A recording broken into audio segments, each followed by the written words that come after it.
Vamos a conversar del tema con la diputada de Convergencia Social y presidenta de la Comisión de Hacienda de la Cámara, Gael Jovens, que está aquí en el estudio con nosotros. ¿Cómo está, diputada? Buenos días. Bien, gracias. Muchas gracias por venir. Bueno, ¿hay o habría fecha para esta votación en la Cámara o antes hay mucho que hacer todavía? No, yo creo que tenemos como plazo máximo sacar la reforma durante el mes de enero. Eso implica que la Comisión de Trabajo puedan tardarse 2 semanas, digamos, y en la Comisión de Hacienda tengamos un resto de tiempo antes de la sala para poder conocer el proyecto. Esto lo digo porque hemos tardado ya 2 años, ¿cierto?, en poder resolver lo que tiene que ver con un acuerdo en la reforma de pensiones y no podemos tardar tiempo más, ¿cierto?, porque son pensiones que nos están aumentando, hay un debate además pendiente de larga data, o sea, si uno mira hacia atrás, 2 reformas anteriores, 2 periodos de gobierno anterior en donde no se ha alcanzado un acuerdo en esta materia, entonces... Además un compromiso de gobierno. Tenemos un desafío grande, claro, es un compromiso de gobierno, pero yo creo que también debiese ser un compromiso de todos los partidos políticos en lograr un acuerdo en reforma de pensiones. Claro, ahora son 2 años, pero que sabemos que han sido 2 años complejos porque han estado atravesados por procesos electorales, por temas de seguridad y otros temas de la contingencia. Y también sabemos que los puntos de diferencia están, por ejemplo, en este 6%, que finalmente eso es lo que no se ha podido llegar a acuerdo, más allá de los temas contingentes, en los sectores políticos. ¿Por qué ha habido más acercamiento en los últimos días? Porque en eso sí es un hecho objetivo, ha habido más acercamientos, ¿no? Sí, hay una mejor disposición por parte de la oposición que lo que hemos visto antes, y yo creo que eso siempre es positivo. Sobre todo porque a mí me parece que es la postura más racional, ¿cierto?, más lógica frente a la necesidad de aumentar las jubilaciones. Uno lo que dice es, por lo menos, sentémonos a conversar. Y yo lo quiero recalcar porque lo que tuvimos en la primera parte del trámite legislativo no fue eso. En la Comisión de Trabajo, en la votación de la idea de legislar, la oposición votó en contra. A mí me parece que sería inaceptable que la oposición votara en contra de la idea de legislar en el resto del trámite legislativo, es decir, en la Comisión de Hacienda o en la Cámara de Diputados y Diputadas, la sala. ¿Por qué? Porque esa es condición para que el proyecto avance. El proyecto de ley no solo se trata de cómo se reparte el 6%. Claro. Esa es una parte. Es que, claro. La idea, de hecho, de tener un 6% en principio era a seguro social, ahora ha variado un poco, pero la idea es subir las jubilaciones de los pensionados actuales. Claro. Ese 6% viene a hacerse cargo de las brechas que tenemos en la tabla de mortalidad, tiene una compensación a las mujeres por la expectativa de vida que se proyecta bien distinta entre hombres y mujeres. Segundo, también se hace cargo de las labores de cuidado, generando esa compensación por los años no trabajados, lo que el presidente dice mal llamado laguna, ¿cierto? En el caso de las mujeres sobre todo, pero también de cualquier persona que se dedique al cuidado de otra. Y también para hacerse cargo de que el tener un sistema de pensiones se trata de que no cada uno se rasca con sus propias uñas, sino que exista una forma en que el Estado se hace cargo de garantizar que cuando uno tenga que descansar, que de eso se trata el júbilo, ¿cierto? Al final de tus días poder jubilarte, es que puedas contar con un monto que te sirva para la sobrevivencia, una sobrevivencia digna. Y para eso es la reforma de pensiones. Entonces, el problema es que no se trata simplemente de decir ya, que vayan 2 puntos a seguridad social y el resto a capitalización individual. Porque la capitalización individual se tarda 30, 40 años en aumentar las jubilaciones. Entonces, la seguridad social, que es el otro concepto, no se tarda ese tiempo. ¿Cuánto se tarda? En el momento en que se haga aplicable, es decir, cuando entre en vigencia la ley, el seguro social va a tener efectos en las pensiones de los jubilados. Por ejemplo, una mujer que tenía un salario promedio, o el último salario más bien, fue de 400.000 pesos, va a aumentar su jubilación una vez que entre en vigencia, a pesar de que ella no hizo esa cotización, ¿cierto?, del 6%, por el concepto de seguro social, va a aumentar en más de un 50% su jubilación de lo que recibe actualmente. Exacto, cuando aparece el 1% para salas cunas y cuidados, eso marcó otra diferencia, ¿no? Sí, pero a ver, yo quiero plantear este tema en estos términos.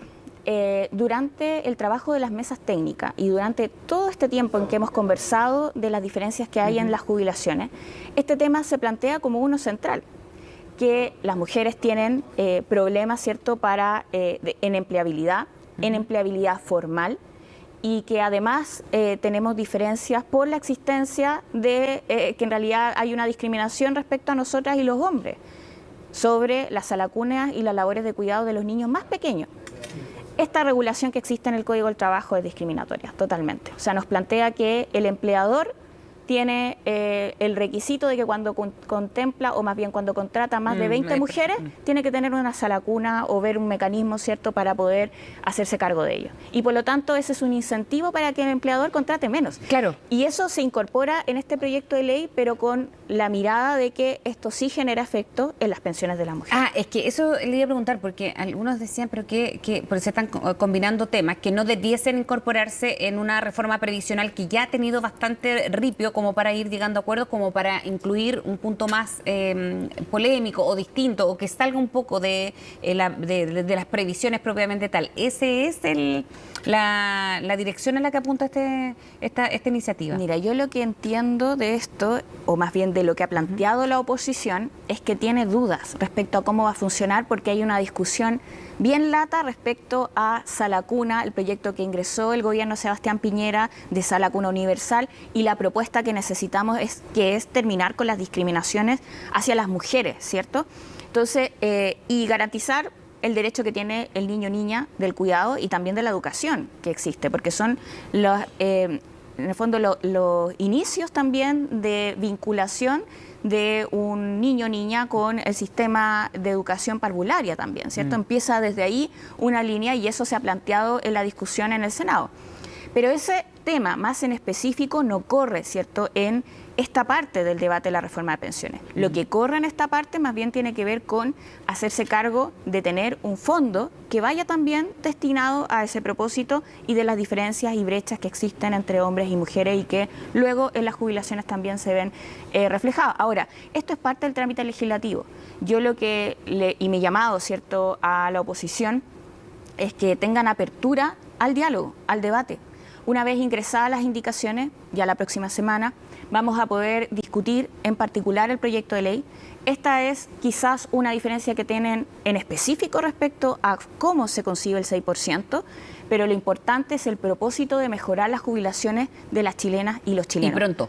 Y pronto, o sea, una vez que entra en vigencia. Sí. Y esa es mi diferencia, ¿cierto?, con la capitalización individual. Estos acuerdos, ¿por qué se habrían estado logrando en los últimos días? Sobre todo, ayer escuchábamos en medio de los balances de fin de año al presidente de la Cámara, del Senado, y él señalaba que ellos estaban abiertos a cualquier compromiso que tuviese que ver con las previsiones, por ejemplo. ¿Qué cambió? ¿Qué trabajo ha habido ahí? Porque las cifras de que hablábamos del 6%, del 4%, del 1%, del 3%, en fin, de las distintas posturas, ¿pueden ir acercándose y por qué?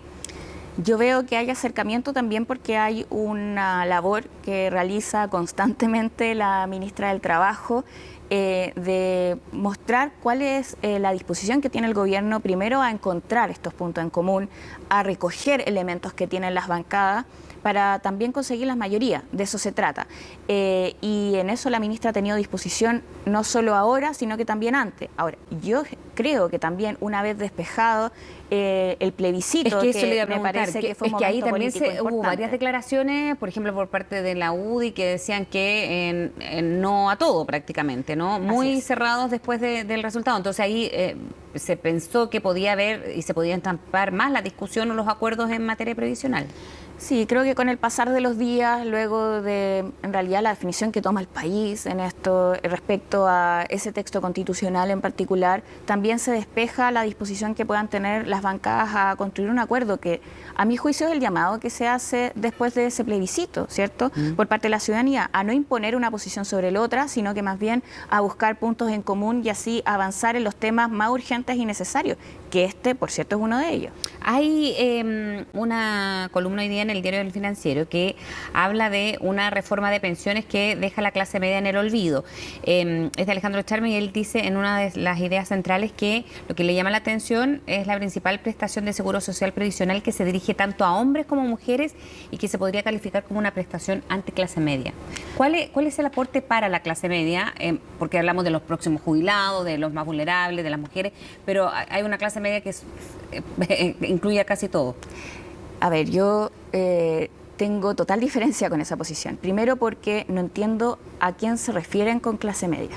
Yo creo que ahí hay una discusión. O sea, claro, el expresidente Sebastián Piñera se consideraba de clase media y, digamos, no es de clase media, ¿cierto? Entonces, para alguien que tiene, por ejemplo, un salario de 1,5 millones, va a haber mejorada su jubilación con el 6% de seguro social por el funcionamiento y la lógica que tiene detrás este seguro social, en donde el 70% de la población va a haber mejorada su jubilación actualmente, porque las jubilaciones, los montos hoy día están por debajo, claro, ¿cierto?, del salario mínimo. Entonces, pero eso sería ¿en qué escenario de una persona que gana 1,5 millones y bajo qué escenario podría ver mejorada su jubilación? lo que pasa es que hay, primero, hay beneficios que vienen del 6% por la cantidad de cotizaciones que uno tenga. Por ejemplo, si uno cotiza 10 años de su vida, va a ver aumentada su jubilación en una UF. Y eso también es un incentivo, ¿cierto?, a la formalidad, pero también es un reconocimiento a quienes trabajan, ¿cierto?, cotizan y que en realidad son la mayoría de los trabajadores y ahí se van a ver beneficiados directamente los sectores medios. Bien, diputada, muchísimas gracias por haber hablado con nosotros. Vamos a ver qué pasa con estas votaciones sobre todo y principalmente en enero, ya que parte la próxima semana. Así es. Bueno, yo también espero que avancemos. Tenemos harto, esto es un mes clave.